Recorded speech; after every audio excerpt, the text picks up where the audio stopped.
Wiseman. And they're going to snap it, and it's Trey Burton who throws caught. Foles, touchdown. Here he goes. It's Hester. Inside the 30. Hester's going to take it all the way for a touchdown. Fields stumbling, trying to cut it back. Justin Fields making magic happen. There goes Fields. Touchdown! Hurts on first down, fires downfield. It's Deshaun Jackson back in the lineup. It's the last 7 games, and he will take it 81 yards. A somersault into the end zone. His first touchdown of the season.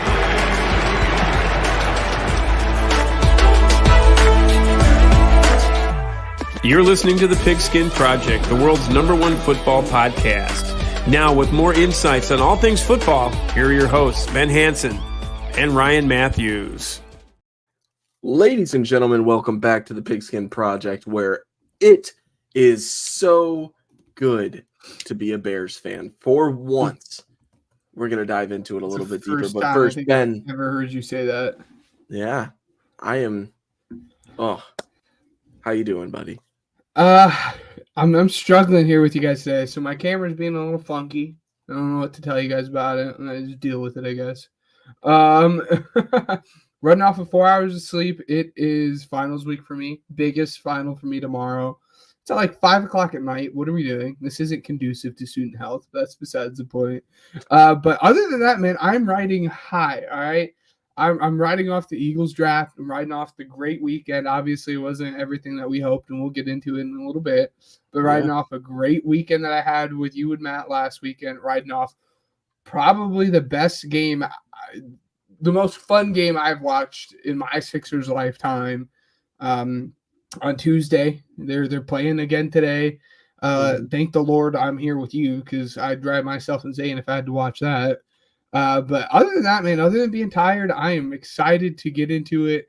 We're about to get into the lull of the off season here, guys. But stick with us. As always, we're going to pump out some content for you boys. Yeah, and I mean, one thing as well that I'm not entirely sure if anybody really took note of, but the NFL schedule release is coming up soon. It will be just over released a week from now. In May. Yeah, it says so basically, the 11th was when it was released last year. As of right now, the NFL hasn't really come out and said when it was going to be released, but one can assume that it would be out around this time next week, maybe even 2 weeks from now. But maybe I'm wrong. Who knows? I don't think they've put it out at least. Let's see. Yeah. But anyways, so Ben, I mean, one heck of a draft. I say we just go ahead and dive into our experience. Why not, right? That's what people are for. So do you want to explain to people what happened? Yeah. So we had decided, again, so pretty much last minute, if you guys follow our Twitter, we had kind of decided to go to the draft. It was a conversation that we had like in a group, but we had pretty much decided we weren't going. But then last minute, we changed our mind. We said to go. That's why we didn't do our live stream. Right. We left Thursday morning. Well, Thursday noon. At noon is when we left. We got to our Airbnb, we settled in, and then we're like, all right, we are going to get to the draft a little bit early.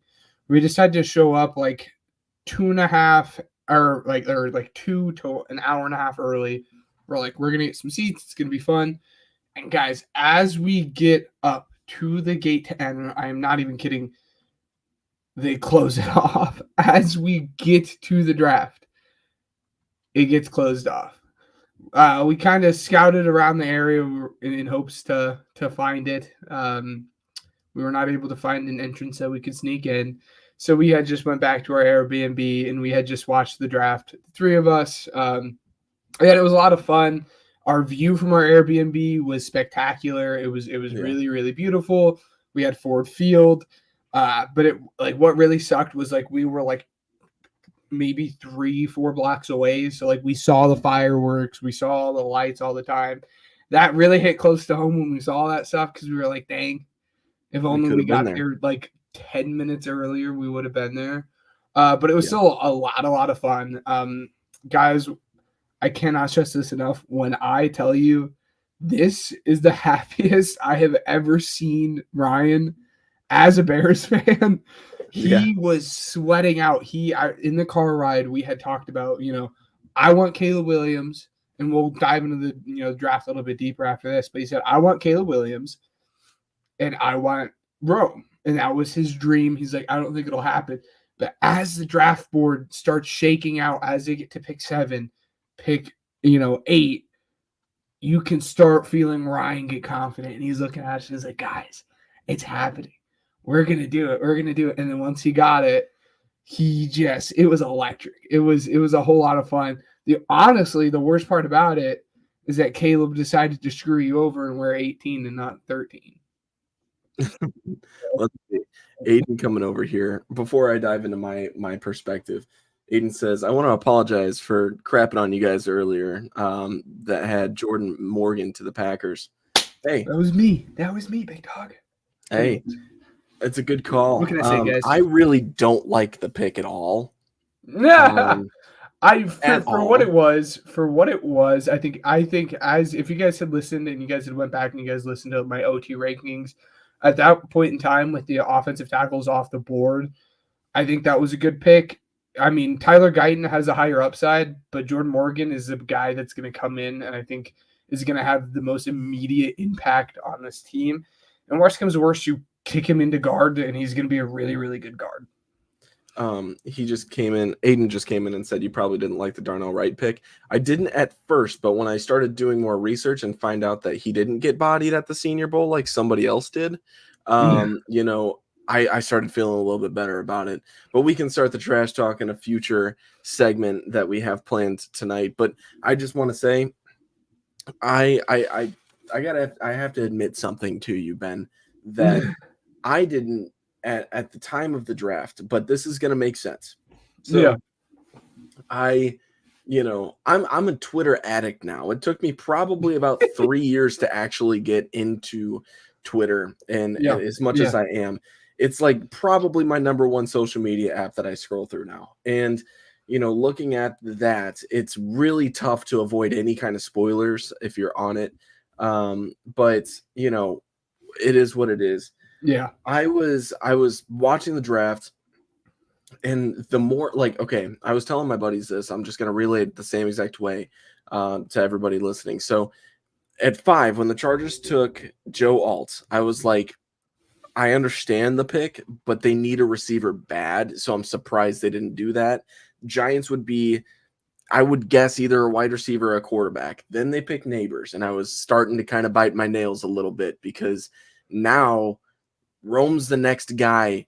If you're going for a wide receiver who's going to be good, Rome is that next guy. And then at 7, the Titans ended up picking J.C. Latham, which you guys were kind of hyping up in the car. I never really understood that. Okay, so I hate him. I mean, if you guys listened to it, he was like, maybe not hyping him up, but more so hyping up guys. I think that you were riding the hype of his position because we were looking at potentially betting on draft positions. Yes. But going into that, I was like, Latham at 7, okay.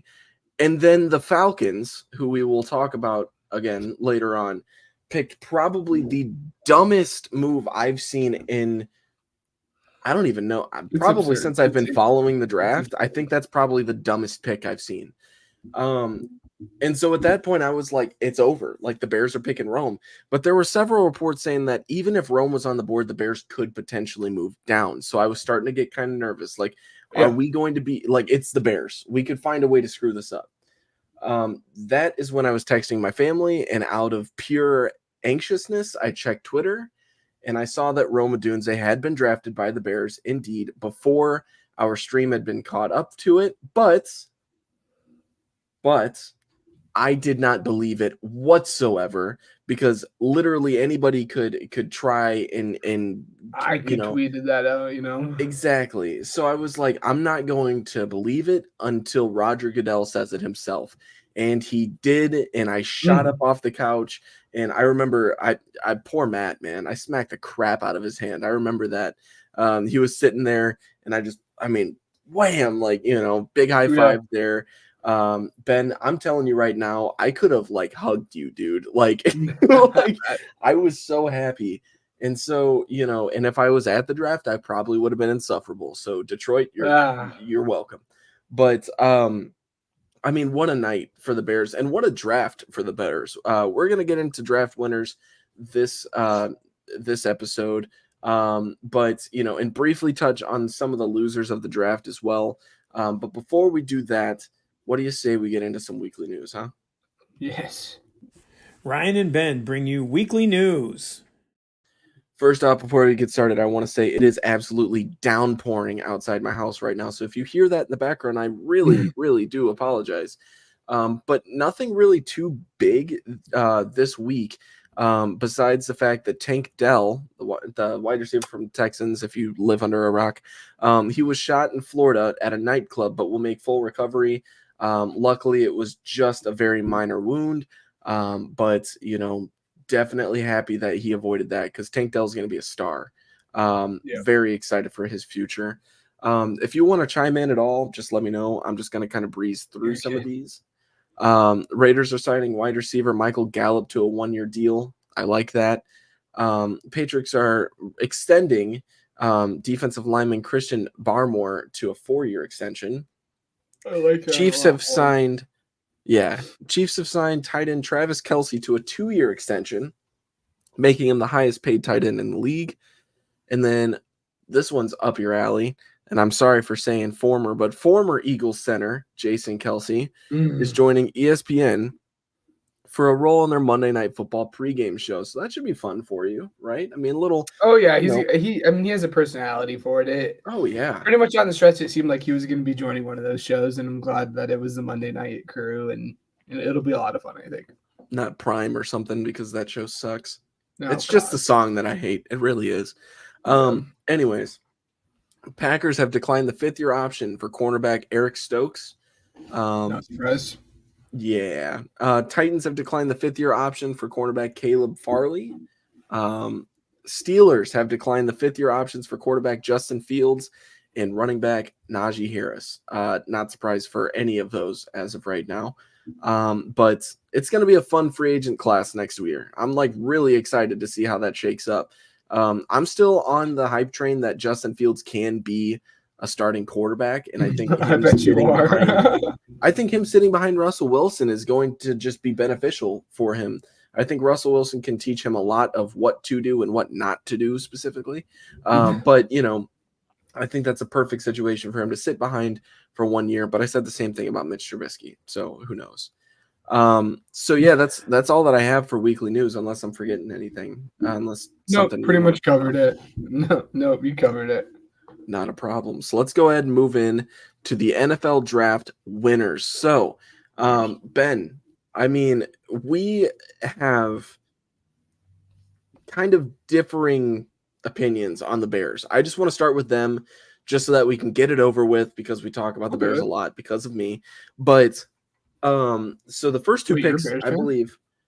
Oh yeah, the first two picks, I think everybody can agree that they knocked it out of the park. Night one, fantastic. Perfect, right? Yes. Day two, they had one pick. Okay, I want to know your perspective on it, because a lot of Bears fans are kind of mixed feelings. It's cool that he's from the Illinois area, but he's a bit of a project. So can you give us something to maybe look forward to, or is it all just maybe not? No, this was the perfect pick for you guys, for me to convince you guys in. Kieran Amagaji was, Ryan knew this. He wasn't someone that I was ever able to get through, throughout the process. I might have talked about him a little bit in the offensive tackle ranking, but I was always a really, really big fan of him.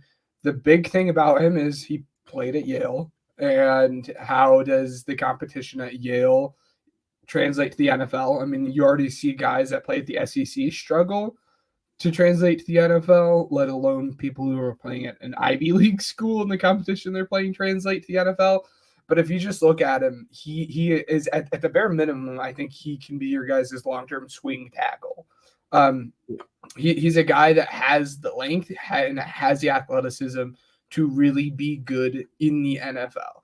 It's just a matter of getting him with the proper coaching and seeing if he can actually do that and translate his strength, his size, and his athleticism to the NFL. And the nice thing about him is I had talked about, at the floor for him as being your swing tackle. He can also play guard. If you guys decide long-term, maybe will you want him to play our left guard? Because right now, who's in your guys' left guard spot? That would be, why am I blanking on his name right My point, though. It's totally okay that you don't, but, that's my point. That, worst comes to worst, he slides into your guys' left guard spot and plays there. I think he can play tackle. I would at least want to try him out at tackle. Jones. Come on, man. No, left guard. Clearly. Left guard. Left guard? Tevin Jenkins. Who's your right guard? Nate Davis. That's who it was. All right, right guard then. What a clown. Yeah, right. If Nate Davis doesn't play a snap, that would be awesome. So I think he could play again. I think, you want to try him out to see if he can play your swing tackle, but worst comes to worst, he comes in and he plays your guys' right guard position almost immediately. Again, I think he has the flexibility to play offensive tackle or guard and has the athleticism and the strength and movement skills to play both. I was a big fan of him. Again, his big concern is the level of competition, but if you can get past that and can get within the right coaching that knows how to develop these traits, you guys, which at least at some level, you guys have been able to do that with Braxton Jones. Obviously, it's not quite this. It's not the same regime that had drafted Braxton Jones. I don't think so.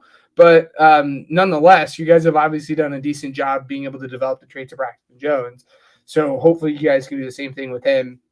I think, again, at worst, he's your guys' long-term swing tackle, but I think in a year or so, he could be your guys' guard or tackle. I was a really, really big fan of him. I know some people are scared of him because he didn't start a lot of games due to injury and, again, level of competition. But when you're just looking at the size, strength, and athleticism of him, I think he can be very, very good. I was a big fan. He's who I wanted the Eagles select in the third round.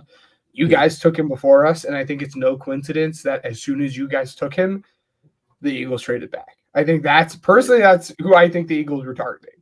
But who knows? This next pick was very controversial to everybody. Hated this pick. So here's the thing. I love the pick, hate the position. You know what I mean? I hate where they drafted this player, but I love that we still got him, if that makes sense. He's an awesome player. He's an absolute weapon, but you don't draft Tory Taylor from Iowa. So just to sum it up, if you don't know anything about him, essentially, he broke the 85-year-old NCAA single season record for punting yards with a 67-yard punt in Iowa's bowl game. He had the most punts in the FBS in 2023 and still ranked fourth in average yards per punt. So he has the leg strength to drive the ball and handle a heavy workload. So basically, we're getting a good punter that can pin you down deep. That's very crucial, but not crucial enough to waste a fourth-round pick on it. I was not a fan of the pick when we had it, or when we did it. I was a huge advocate for Austin Booker at this position. It's just luckily we ended up with him anyways in the fifth round. But you got really lucky because, in my opinion, as soon as we drafted Tory Taylor in the fourth, I was like, Booker's gone. He's gone. Yeah. There's no getting him. So that being said, I think we agree that Tory Taylor is a good punter and it's a good thing to have him, but it's not a good thing that we drafted him in the fourth round. In the fourth round. It just, that's what it is. Again, overall, I'd give you guys a draft A-. If you take the Tory Taylor selection out and you say you drafted Austin Booker in the fifth, Kieran Amagaji in the third, and then your guys' two guys at the top, I might be inclined to give you guys an A+. But then you have to talk about, and again, Tory Taylor's awesome. He's an absolute weapon on special teams. Mm-hmm. But you don't take a punter in the fourth round. You just don't. And if you were interested in it, trade back pick up an extra couple of picks and then Exactly. get him. It is what it is, but overall, I still think, you guys had a great draft. I mean, everyone in your division everyone but the Packers in your division had a great draft. So that's what I was thinking too, and we'll get to that as well. Lastly, the Bears selected Austin Booker, like we had said. I'm very excited about him. I don't know how you feel about this, but he's getting compared to Max Crosby, which is exciting obviously because I'm not. yeah. I can't get behind that, but I like him. I'm excited because we have the Raiders D-line coach from when Max Crosby was a rookie. So, we'll see where it goes. Definitely kind of, slow down with your expectations. My next winner is the Commanders. I think this is a very clear-cut winner for the draft because, just improvement after improvement. Jaden Daniels is a fun pick at 2. Personally, excuse me. Personally, I would have liked Drake May here. I'm a May fan when it comes to anything that's not Caleb Williams. Jaden Daniels is fun, depending on the offense that they're trying to run. Him and Terry McLaurin are going to be a fun offense to watch, especially with Austin Eckler as well. And then, Johnny Newton in the second round. This is a guy that should have been in the top 20. We were mocking him in the top 20 to 25, easy. And to get him in early second, this is perfect for the Commanders as well. Great start in the first couple rounds.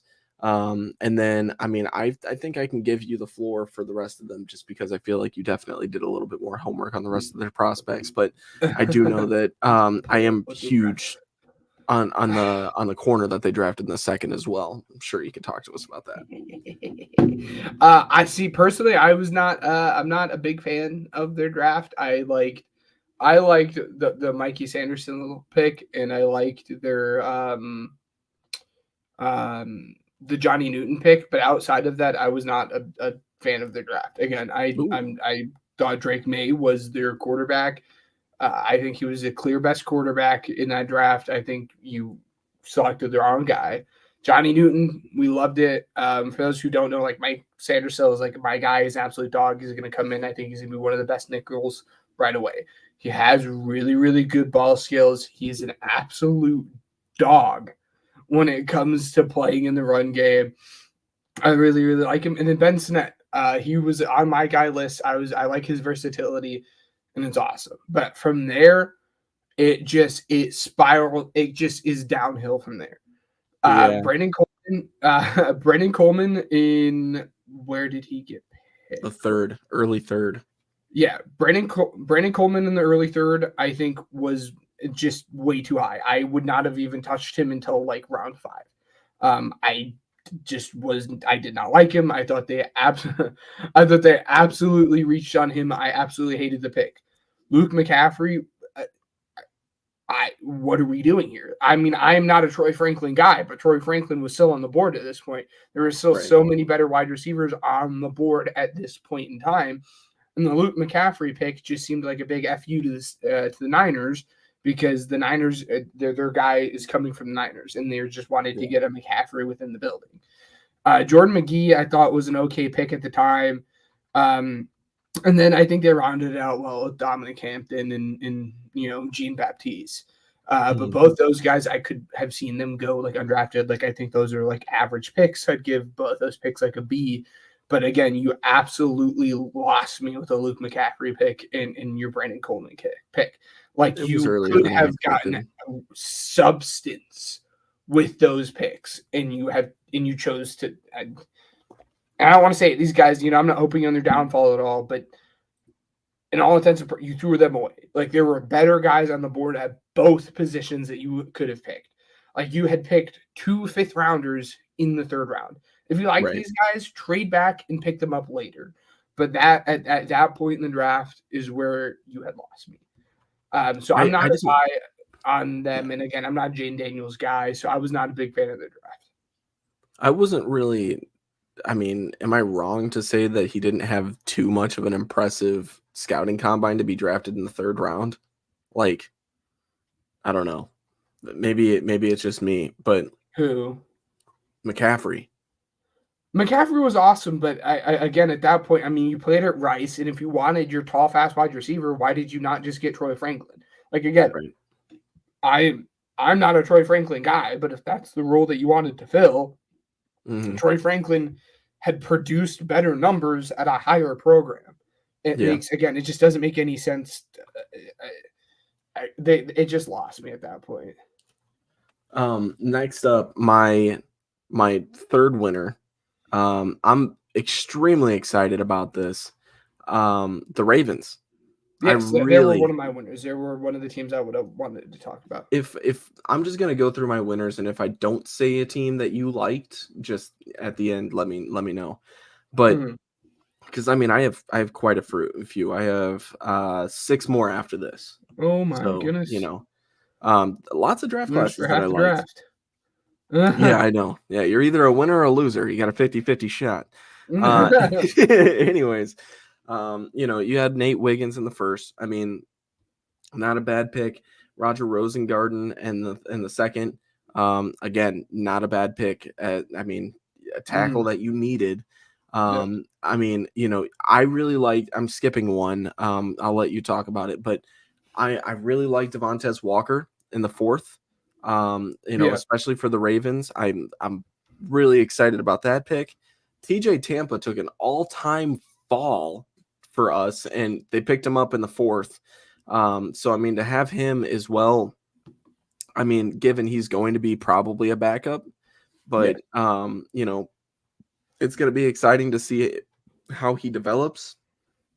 And then the rest of the draft, I mean, it's just depth at that point, which is fine for this team because they're good. And so you picked up in positions where you definitely needed an upgrade, but I mean, just a great draft in my opinion.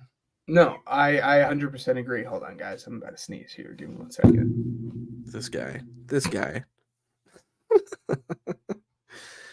He always chooses to sneeze on the podcast. Nowhere. You're right. I never sneeze I'm just ever. giving you a hard time. I just wait until before the podcast hold back my sneezes. You caught me. Oh my goodness. I think it's storming here now too. Anyways, no, Nate Wiggins at 30. I really like the pick of Nate Wiggins at 30. I think he had the best or one of the best coverage skills of any of the quarterback or cornerbacks in this draft. His big question is coming down and tackling. But if any team is going to be able to teach aggressiveness, it's going to be the Ravens. Again, his size is a concern, but of all the teams for him to go to teach him how to be aggressive, teach him how to tackle, to put weight on his body, the Ravens are a perfect team to do such. Roger Rosengarten, I liked him in the second round. I thought it was perfect. Again, like you said, you get the tackle that you continue to need. Adisa Isaac in the third round, I think that was right around the range that he could have went. I mean, there's not much there. Again, outside of the top 4 guys at edge rusher, there wasn't much there. You're either taking the top 4 guys, you're waiting until day 3. Something about the edge rushers here that they like. Tez Walker in the fourth, if you like him, I think he has the upside to do it. He has the speed. Drops were an issue with him this season. And the concern with him was he was really good at Kent State and then struggled moving up within college to UNC. So how is he going to make that transition even further? DJ Tampa in the fourth. I don't have to tell you guys how much I love this pick. I absolutely love DJ Tampa.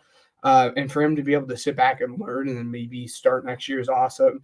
And then, like you said, all intents and purposes, the last 4 guys I didn't do much research on. Devin Leary is going to be a nice, backup for him. And Rashid Ali, he was hurt at Marshall all the time. This was kind of his first year that he was able to consistently play. It'll be fun to see how they develop with him. Give me 1 second here, guys. This guy. Probably going to go sneeze again. I'm just kidding. So my next winner that I have, it's going to be crazy because a lot of people are going to say, really? Not a fan of their first round pick. And that's fine. I think that their first round pick was a bit of a reach, and I think everybody will agree with me. But this winner is the Denver Broncos. Okay. I truly believe that Bo Nix will be fine with Sean Payton. Okay. That's fine, but that's not who I want to focus on. The rest of their draft is going to be a lot of fun to find out what exactly happens with these prospects. Jonah Ellis in the 3rd round. I love Jonah Ellis. It did. I love Jonah Ellis. The placement didn't make any sense to me when you drafted Nick Bonito last 2 years ago. They're both undersized small rushers.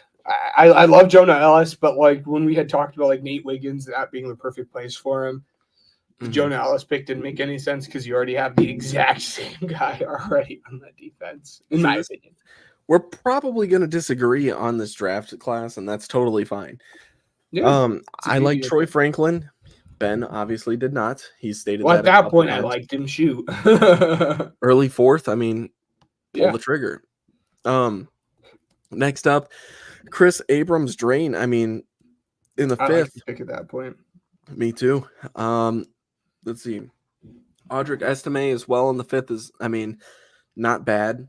I mean, a running back doesn't hurt this class at all. And then again, a couple other depth picks to round out the draft. I really do like the Broncos draft class. I'm excited to see how Bo Nix does. Just because, I mean, given he is a little bit older of a quarterback, it's a bit of a reach to be drafting him where you did at 12. But I mean, you needed a quarterback bad because all that they had was Zach Wilson and Jarrett Stidham, and that's really it. And you're not going into the season with both of those. You give the guy a shot. And at this point, I mean, what else can you do with the Broncos? I mean, you're a rebuilding team. You still have Cortland Sutton, so I mean that'll help out the rookie quarterback. But at 12, man, you could have traded down for sure. I don't think anybody else was chomping at the bit to get Bo Nix, and there's plenty on the board. I mean, I do think the Raiders drafted best player available, but I mean, plenty of people on the board. I don't know what happened there, but yes. Plenty of people that could have gone a little bit earlier to a team that wanted to move up. But I mean, somebody got to steal later on just because they decided to pick Bo Nix at 12. If they had moved down maybe 2 or 3 spots, I think he still would have been there, despite the fact that yes, the Raiders could have. But I mean, who knows at that point? Yes. So. I liked Jonah Ellis as a player, as we had already talked about.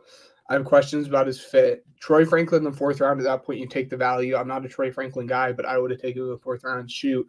And Chris Abrams Drain, like, it was a good pick. Again, watching him alongside Ennis Rakestraw, like, they were just a fun duo to watch. Like, he just consistently stood out for me, has good ball skills. So, like, that middle portion of it, and then Audric Estime, big fan of that. So, like, they selected good players there in the middle rounds.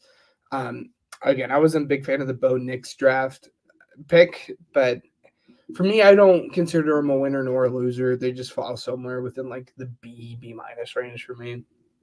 Okay. Next up is, I mean, how could you host the draft and not have a good one, right? The Lions, man. Lions had a good draft. I'm very, very excited for them as a football fan to see how they go because corner was their biggest weakness. Last year they were able to go on a great run, and honestly, they strengthened their roster. I mean, greatly. Terrion Arnold at 24. I mean, there was a bit of a corner slide. The draft was very nice to you, Ben, but Terrion Arnold was a great pick at 24.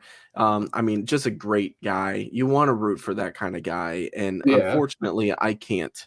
But it is what it is. He's going to go to a team that he's going to be able to start on and compete with. And Ennis Rakestraw Jr. as well as another one of those guys that you really want to root for. And he's probably going to be a little bit more of a depth pick when it comes to this team. But I mean, he's got it. He's got it. In the 2nd round, it's a fun pick. The next 2 that I liked, I really like Sion Vaki as well in the 4th, late 4th. They announced him as a running back, which was a little weird, but very weird. Yeah. And then Mekhi Wingo as well in the 6th as a D tackle, another position that they could have definitely used some depth at. But I really like this draft as well. Christian Mahogany, I just realized, went to the Lions. Christian Mahogany in the 6th round is my favorite pick, and that's saying something. That's great. Because they traded up for Terrion Arnold. Like, yeah, this is one of my winners. Like, the Rakestraw pick, I am a little iffy on. Like, Rakestraw as a player is awesome. Going back-to-back corners in the first round, or in like the first 2 rounds, I'm not a big fan of, which is ironic because my team did the same thing. But I'm sure we'll get into them in a little bit. But I left them off my list. They just what? The Eagles. I left the Eagles off my list because I knew you were going to talk about them. I knew you were going to talk about them. That's fine. I knew we were going to talk. Putting the Commanders on the. Yeah, you're good. I'm only just giving you know what. But overall, I thought it was a really good draft. They selected good players in every round. Mekhi Wingo in the 6th was an absolute steal at that point in the draft. I'm wondering what the medical issues with Christian Mahogany was to the fact that he had fallen all the way down to the 6th round. Like, he was a guy that, like, I would have selected, like, middle of day 2, like, late 2nd round, early 3rd. Like, his tape grade is awesome. And that's the thing that sucks. Like, we're just not privy to those interviews in the medicals, so we don't know what's going on there. But being able to get Christian Mahogany all the way in the 6th round is awesome. The one, I don't see a head scratching pick, but the one pick that I don't know much about was the Giovanni Manu pick. He's just the big offensive tackle out of British Columbia, Canada. I think they're just kind of going the Jordan Mailata route. They're just, doing someone who's really big, who's really fast, and who's really strong, and might not have like that same level of football that other people have had. But again, you can get him in the right system, in the right room with the right coaches, and develop, and maybe he can turn into something. Again, I didn't know who he was before the draft. It's just because I'm not, scouting, British Columbia players. But I overall, there was not a pick in this draft class where like I had Windstat. The Sione Vaki, I liked him just as much as I liked his teammate in Cole Bishop, and the fact they got him 2 rounds later was good. This is probably my favorite draft of the teams in this division. So sorry, buddy.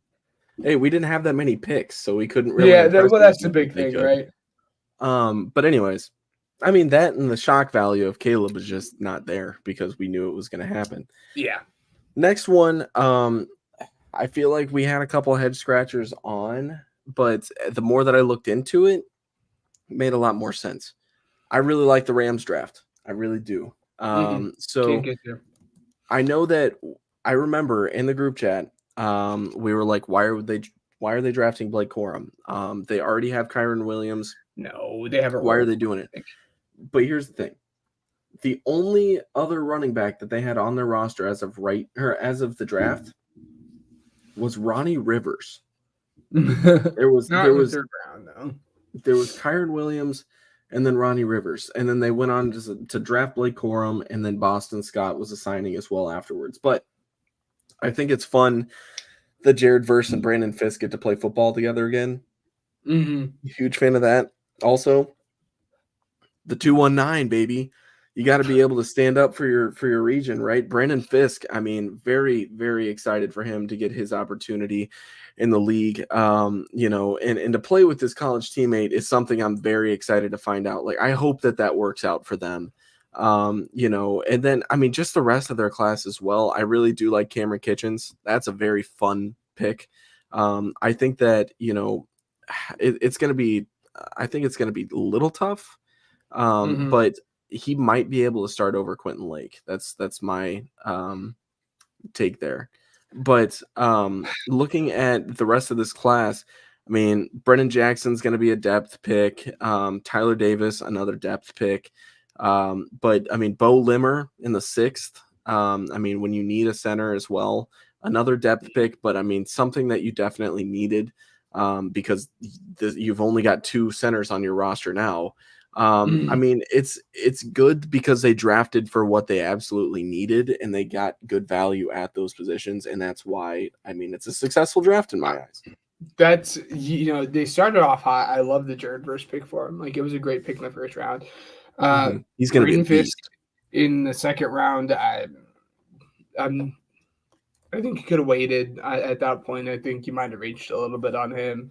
I love Blake Corum. Like, I'm a Michigan guy. Blake Corum's awesome. At this point in time, though, it makes no sense to take a short running back who lacks long speed when your star running back is a short running back who lacks long speed. So it just didn't make any sense. I mean, again, they would not have drafted him if they had not envisioned a role for him. But that pick just didn't make any sense for me. The Cam Kitchen pick, like, I was higher on him than like the consensus. I never had moved the needle. Like, I moved him down a little bit, but I still like Cam Kitchens. But that at that point in the draft, there were other safeties I still liked. Like Jaden Hicks was still on the board at that point, which was wild to me. I totally would have went him.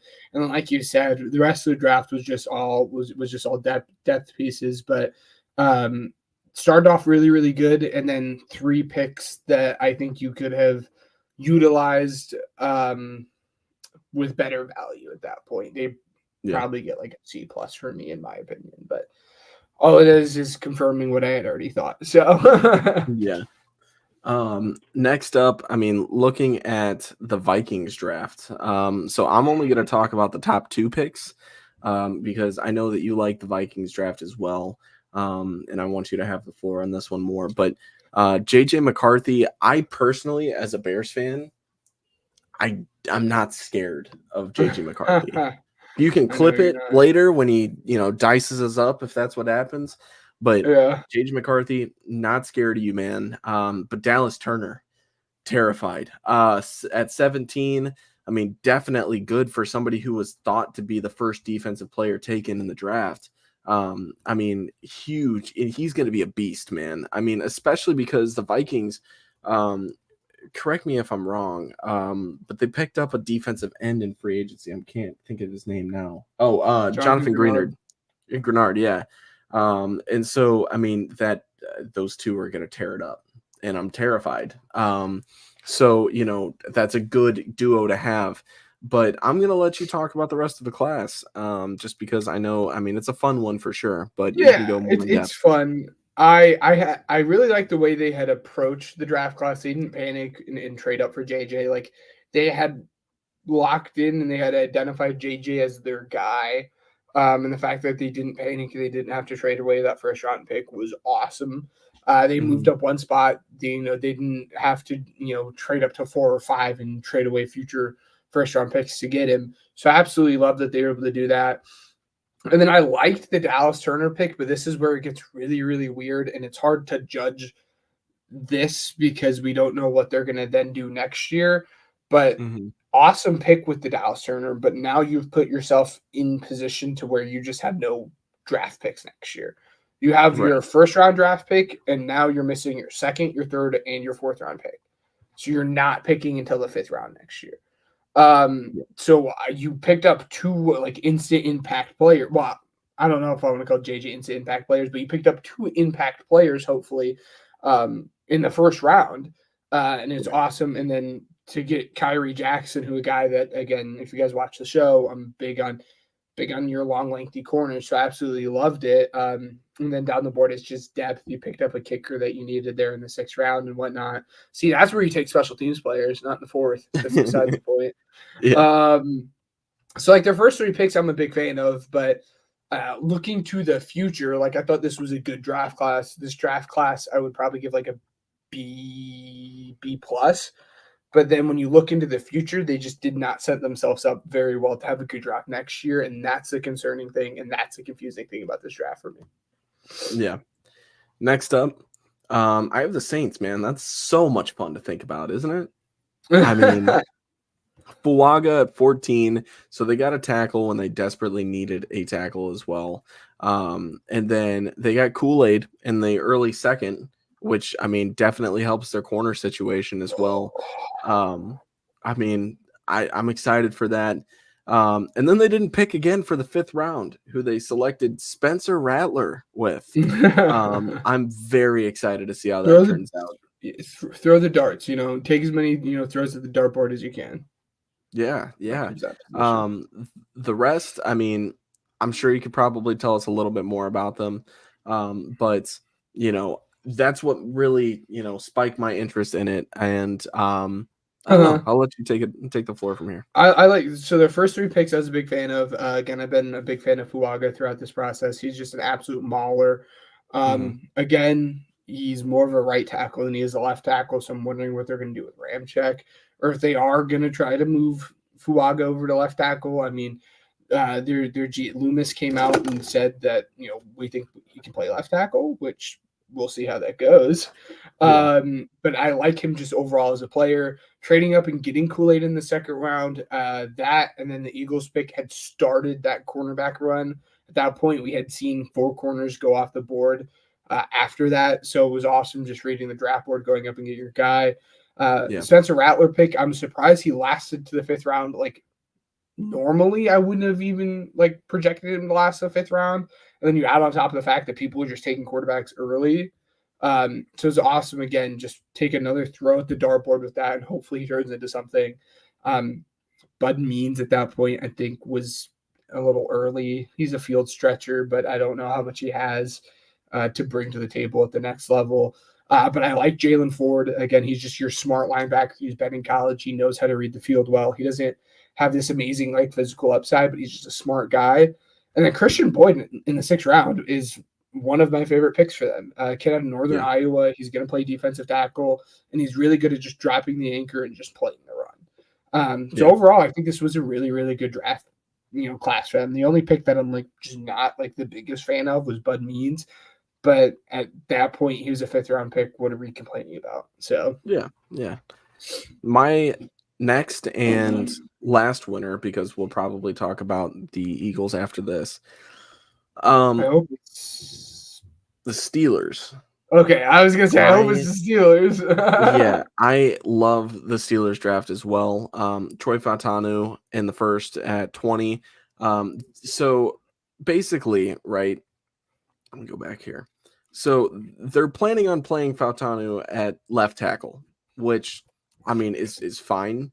My thing is this: you have 2 young tackles now. You went back to back in the first round in back-to-back years. That's how you set up your offense for the future. I love it. That's perfect. Next up, you have Zach Frazier, which again, you do need depth for the center position, and as of right now on the depth chart, it looks like he can start. So him in the mid-second isn't bad, especially because that was where he's kind of projected. Roman Wilson is the fun one here, right? They traded away Deontay Johnson, and they got another guy in Roman Wilson. I'm looking forward to seeing, whoever's throwing the ball to him. I think it's going to be a lot of fun. This guy was one of my favorite watches for film. He is a little bit of a smaller receiver, but he can move, man. This guy can move. So I'm really looking forward to that.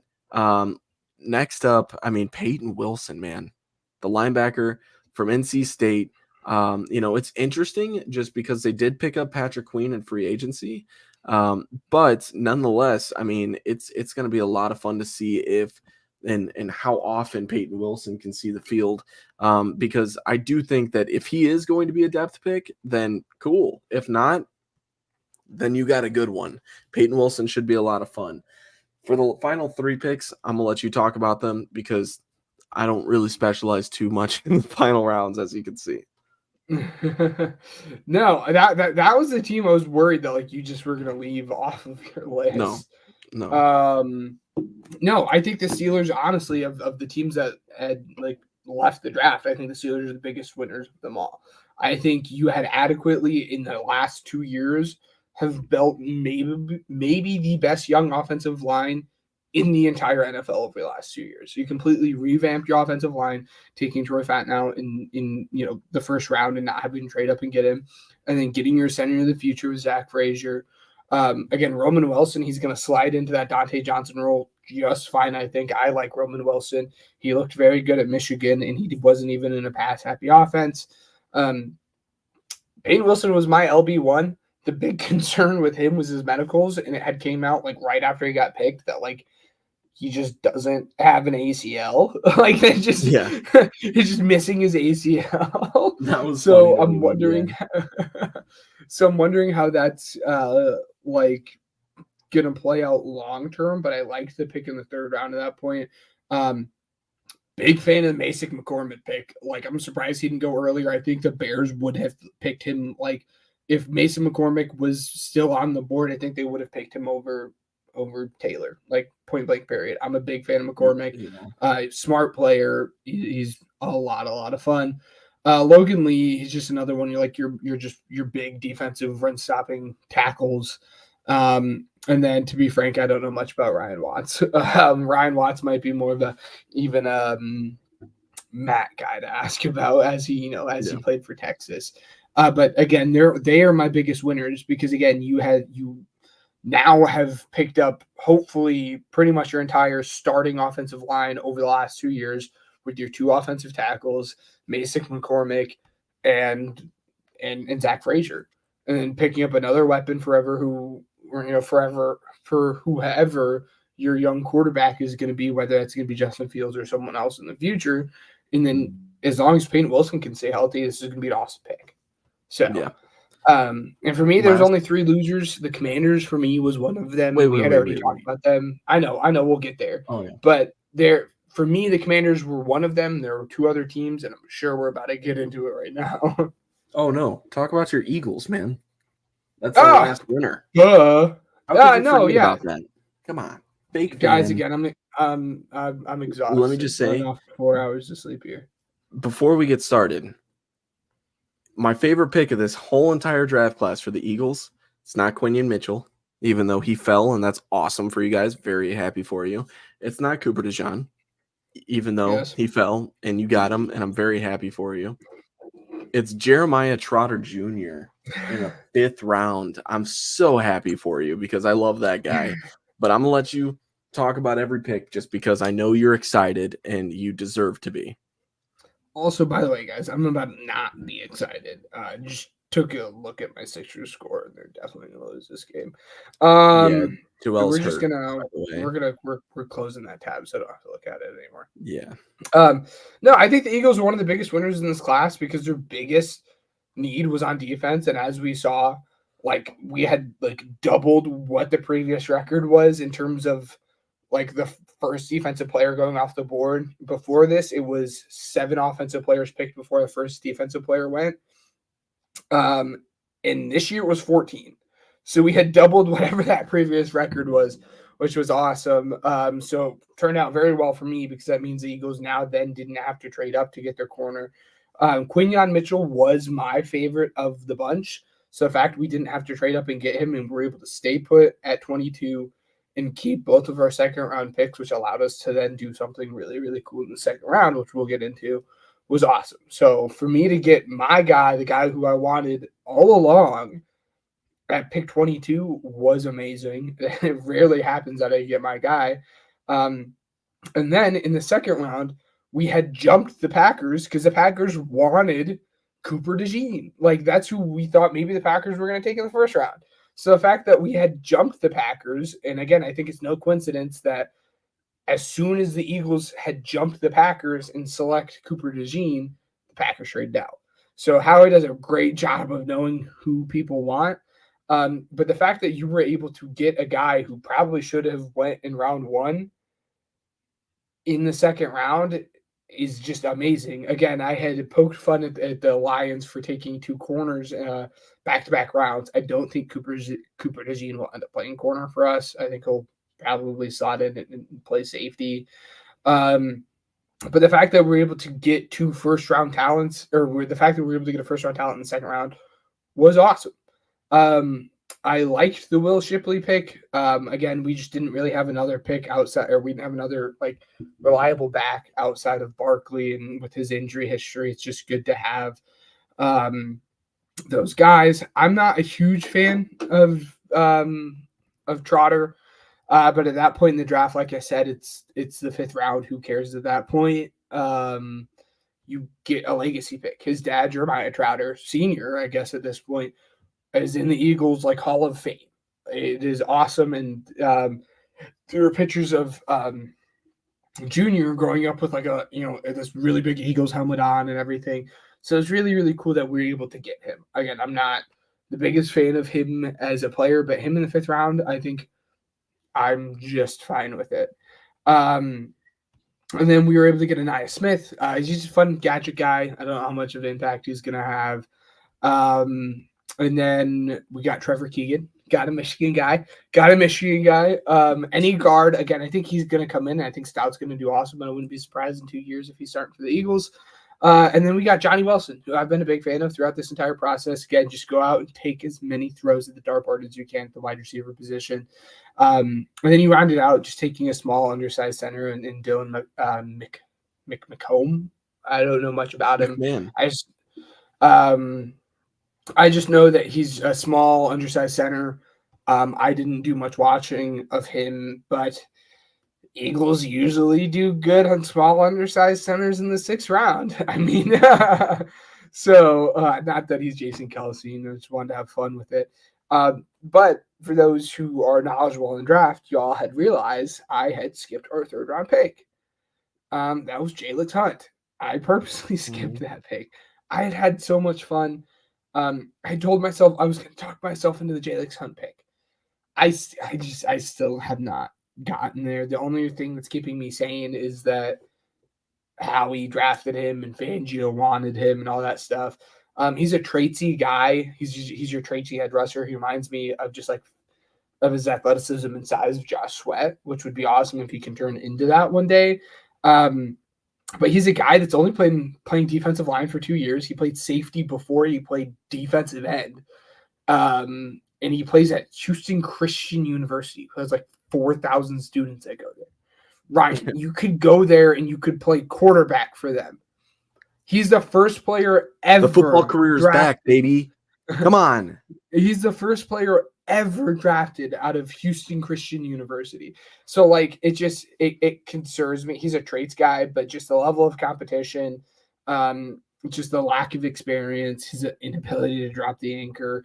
I thought I was going to be able to talk myself into this pick. I still haven't been able to do such, and it'd be awesome again if he turns out. But I think that just the top of this class, the ability to get Quinyon Mitchell and Cooper DeJean both was just absolutely fantastic. And Howie Roseman continues to do Howie Roseman things. We love it. Yes. I just want to say one thing before we talk about losers. I am terrified of, 2 picks from the Packers. I will say Javon Bullard, they drafted in the late 2nd, and Marshawn Lloyd. Those were 2 of my guys. And Marshawn Lloyd, I'm specifically scared of, but I won't see him for a couple of years probably, so I'm okay with that. Given the Packers still have Josh Jacobs and AJ Dillon, so it's going to be interesting to see how much of a factor Marshawn Lloyd is. I would like Marshawn Lloyd to see, I'll be trying to find out if Marshawn Lloyd can take the RB2 spot from AJ Dillon, because AJ Dillon's held that for a long time, and I'm a big Marshawn Lloyd guy. That being said, I'm very sad that he had to go to the Packers. And then, like I said, what was it? Javon Bullard. Yes. That's just another one of those guys, man. I'm telling you, it's like as soon as he was drafted, I'm like, I really didn't want to root against that guy. Dang it. But it is what it is. Congratulations. You're my enemy now. So draft losers. I'm just going to say Packers just because, screw the Packers. I'm just saying. No, I think there's much more to the Packers pick. I think a lot of people are hating on the Jordan Morgan pick. I think Jordan Morgan is fine. He's not who I would have went. You guys were basically gift wrapped Graham Barton at that point, and Graham Barton was by far and away the best offensive lineman on the board, regardless of position, given you guys needed an offensive tackle. But if you were just going to select a first rounder offensive lineman, I would have went Graham Barton. But Jordan Morgan, he's fine. It is what it is. I'm a big fan of Edge Cooper, which is awesome. And then And then they like, oh my goodness, if this would just disappear. I'm sorry, guys. I'm pulling up like their picks and I just had a pop up ad. And then Javon Bullard, again, he was a guy that I would have been totally okay with the Eagles like taking. I was a big fan of him. And then from here, it just gets a little weird. I like Marshawn Lloyd. I think the third round was really, really early for him, especially when you went out and paid a running back. Always good to have a backup running back. I had said the same thing about Shipley, but I thought it was a weird pick for them. And then for them to have taken Edge Cooper in the second round, which a pick I really, really, really liked, and then turn around the next round later and get Tyron Hopper in the third round just didn't make any sense. Like Hopper in the third, I would not have liked. Like Hopper was a guy that I had already talked about as like a guy like, hey, you guys watch out for him. He might be good. But for him to be taken in the third round was already a lot for me. And then you add on top of the fact that a round earlier, you had just drafted Edge Cooper. It just didn't make any sense to me. Evan Williams was okay, but again, there was better safeties on the board. I will keep on going back to Jaden Hicks at this point. If you wanted to get another safety, why did you not just draft Jaden Hicks? It makes no sense to me. And then the rest of their picks were just, again, they were just depth pieces. But again, you lose me at the Evan Williams pick. You should have just got Jaden Hicks at that point in the draft. The Tyron Hopper pick made no sense. You reached on him, and then you put it in context with the fact that you had taken Edge Cooper around earlier. And I think Marshawn Lloyd is awesome, but taking him in the third round just didn't make any sense to me. If you wanted to take him, trade back and get him a little bit later. It's just those three picks were just really weird. I think you started off with like three okay. I mean, the Jordan Morgan pick was okay, but then your 2 second rounders were awesome. And then your 3 picks following were just weird. I just was not a fan of it. Can I interrupt you briefly? Yeah, I mean, I was about done. So I was gonna say your boy Tyrese Maxey just tied the game for you, but Josh Hart just made a 3. It off. Just leave it alone. Just leave it alone. Josh Hart just made a 3, so the Sixers are down by 3 with 24.4 seconds left. I will let you know. Put your phone away. I promise you. I got you. Anyways, losers. Why don't you talk to us about losers? Yeah, Falcons. We just start with the Falcons. Well, yeah. So the Packers were one of them, and then the Falcons were like were the other team. Like, I mean, I had said it that like I thought that like a team was gonna go up and they were gonna like fall in love with Penix, and someone was gonna take Penix higher than what we had thought, and it was a conversation that we had in the car. But I'll tell you this: it wasn't the Falcons. Like, what are you doing paying a guy $35 million for the next 3 years and then spending your 8th overall pick on a quarterback? And a quarterback who's old at this point. By the time he turns 24 next month, or he turns 24 this month, by the time he starts, by the time the Kirk Cousins contract is over, he's going to be 27 years old. Like, it just doesn't make any sense for me. In Packers fans or Falcons fans want to compare it to the Packers situation with Love and Aaron Rodgers, but it's completely different. Jordan Love went at the back end of the first round and didn't get selected with the top 10 pick. And B, you did not just sign Aaron Rodgers in free agency to a big deal. Like, you knew Aaron Rodgers was on his way out. It just does not make any sense. And then it continued to get weird when you took Ruka Roro in the second round when Johnny Newton was still on the board. Like, what are we doing? Like, right there, those first 2 picks were just F picks. They just 2 Fs handed to you. There you go. And then the Braylon Trice pick, I think it was a good pick at where he was at. The Brandon Dorless pick, he's a fun player because he can play defensive tackle or he can play defensive end. He's just athletic. It's going to be weird to see where he ends up finding a home at. But I like the pick there in the 4th round. And then the rest of the draft is again, there's a whole bunch of 5th and 6th round picks that are just going to be depth, which is fine. But if you have 2 okay 3rd and 4th round picks, they're not going to counteract your 2 F 1st and 2nd round picks. It just does not make any sense. I have no clue where your heads were at. It's awesome. Like, and I could, in 5 years, I could be like, awesome job, Michael Penix, and that very well could be the case. Like Michael Penix could come in 3 years and just light it up and be awesome. And I don't want to completely rule that out. But at this point, when you're trying to at least win to compete your division, wasting that pick that's not going to help you now within the first 2 years doesn't make any sense to me, especially when you had your choice of literally any defensive player that you wanted. If you wanted a corner, you could have done it. And that's the big thing for me. You come out of this draft, even with your depth pieces, not taking a corner when you don't have anyone outside of AJ Terrell who is probably going to be gone next year anyways. Yeah. So it's just like there were so many places that they could have gone with the 8th overall pick and in the rest of the draft that they just didn't. And they just blew it away. Like, it just didn't make any sense to me. I did not like it at all. My phone is absolutely blowing up. Just leave it alone for right now. I'm not there yet, so just keep going. Okay. I will let you know. But it just didn't make any sense to me. Again, you 2 F picks, you don't even leave with even taking a shot at cornerback. It didn't make any sense to me. I hated their draft. I thought it was stupid. I thought they were dumb. I don't know how the GM has a freaking job. Yeah. The Commanders were one of them. The Packers were one of them. And then the Falcons were the big one. And then I thought the Dolphins had like a good late round.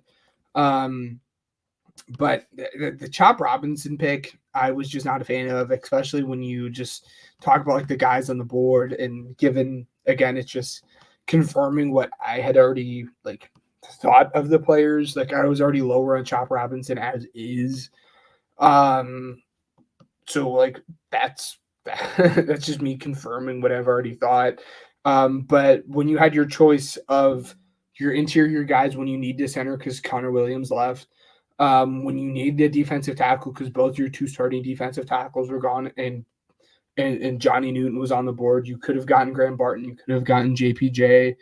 And given you had the need at edge, I was just not I was not a fan of it. And like you trade up in the 4th round, you lose your 3rd round next year to get Jalen Wright after you went out and drafted a guy last year who played very, very well, and you re-signed blanking on his name now. Gosh. Who is their running back?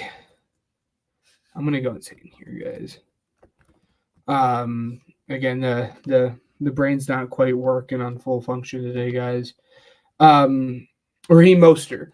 Like you went out and you signed Raheem Mostert to a 2-year contract again, and then again you drafted Devon Achane last year.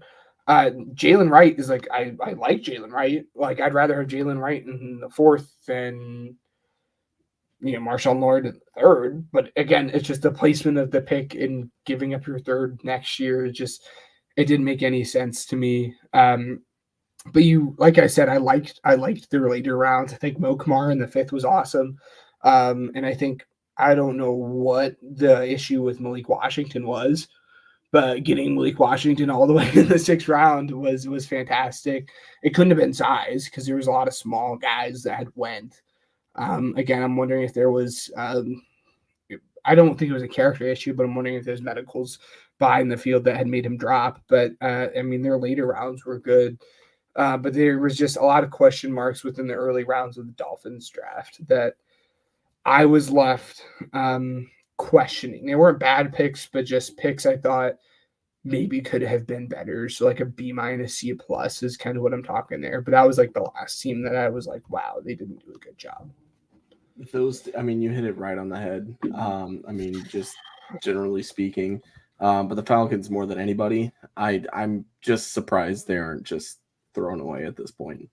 It is what it is. I say we go and we play some Weddle. What do you think? Yep. They lost. It's time for America's favorite game, Weddle. I'm sorry, buddy. Dang it, man! It came down to the. I called it. I said it. I said at the beginning of the podcast, or maybe I said it to you. But yeah, we can both be Thunder fans now. It's okay. Right. We can both be Thunder fans.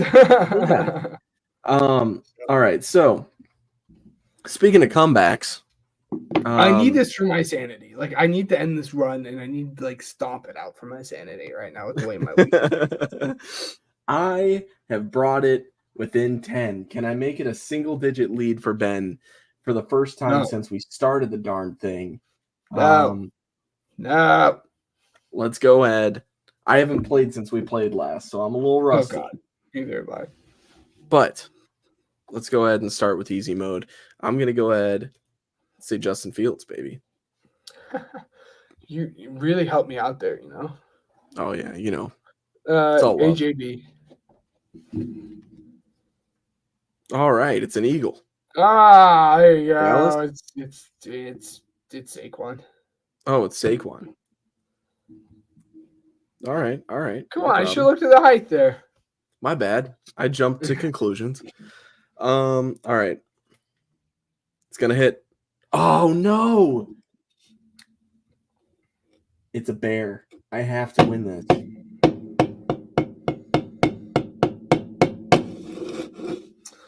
You didn't give me much to work off of besides a bear. I kind of want to like defer the pick to you. Like, I just don't want to give you any. I know I can't. I understand that, but like, it's one of those things that I feel like I'm already conceding defeat to. Like, this blows. Come on, buddy. Kair Santos. No! Yes! You're kidding! I was totally doing that to spite you. Oh! There's no way! I was totally doing that to spite you. Dang it. All of my hopes and dreams gone. Oh, that is so funny. I was doing that and to it's a spite bear. you. It's a bear of all of them. Just throwing Cairo out there just because. Wow. What a loss, dude. Unbelievable. Oh my gosh. Oh, I'm clipping that, guys. This is great. That's you guys, we will see you guys next week. Don't get used to the Thursday thing, just because normally we go on every Wednesday. If you guys are new here, please leave us a follow. I see that a lot of you guys are listening. Actually, all of you guys are listening on Twitter Live right now. If you guys are listening on Spotify or Apple Podcasts, what did you just say? I said for those listening, hit the follow button on. Like, you guys are right there. Oh, like, yes, it's please. so simple. Just click on our name. Just do it. Follow. Yeah, it'd be really cool. We put out good content. Like, please. Right now we're at 88 followers. Yeah, we're at 88 followers. If 12 of you follow, I'll be really happy. Yeah, yes. That's it. That's it. But no, only do it if you like the content. Clearly, we're not begging for follows or anything like that. If not, then why are you listening this long, you weirdos? We're just kidding. So we love you.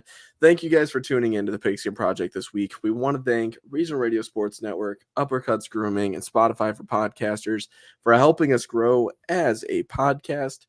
And until next time, we will see you guys later.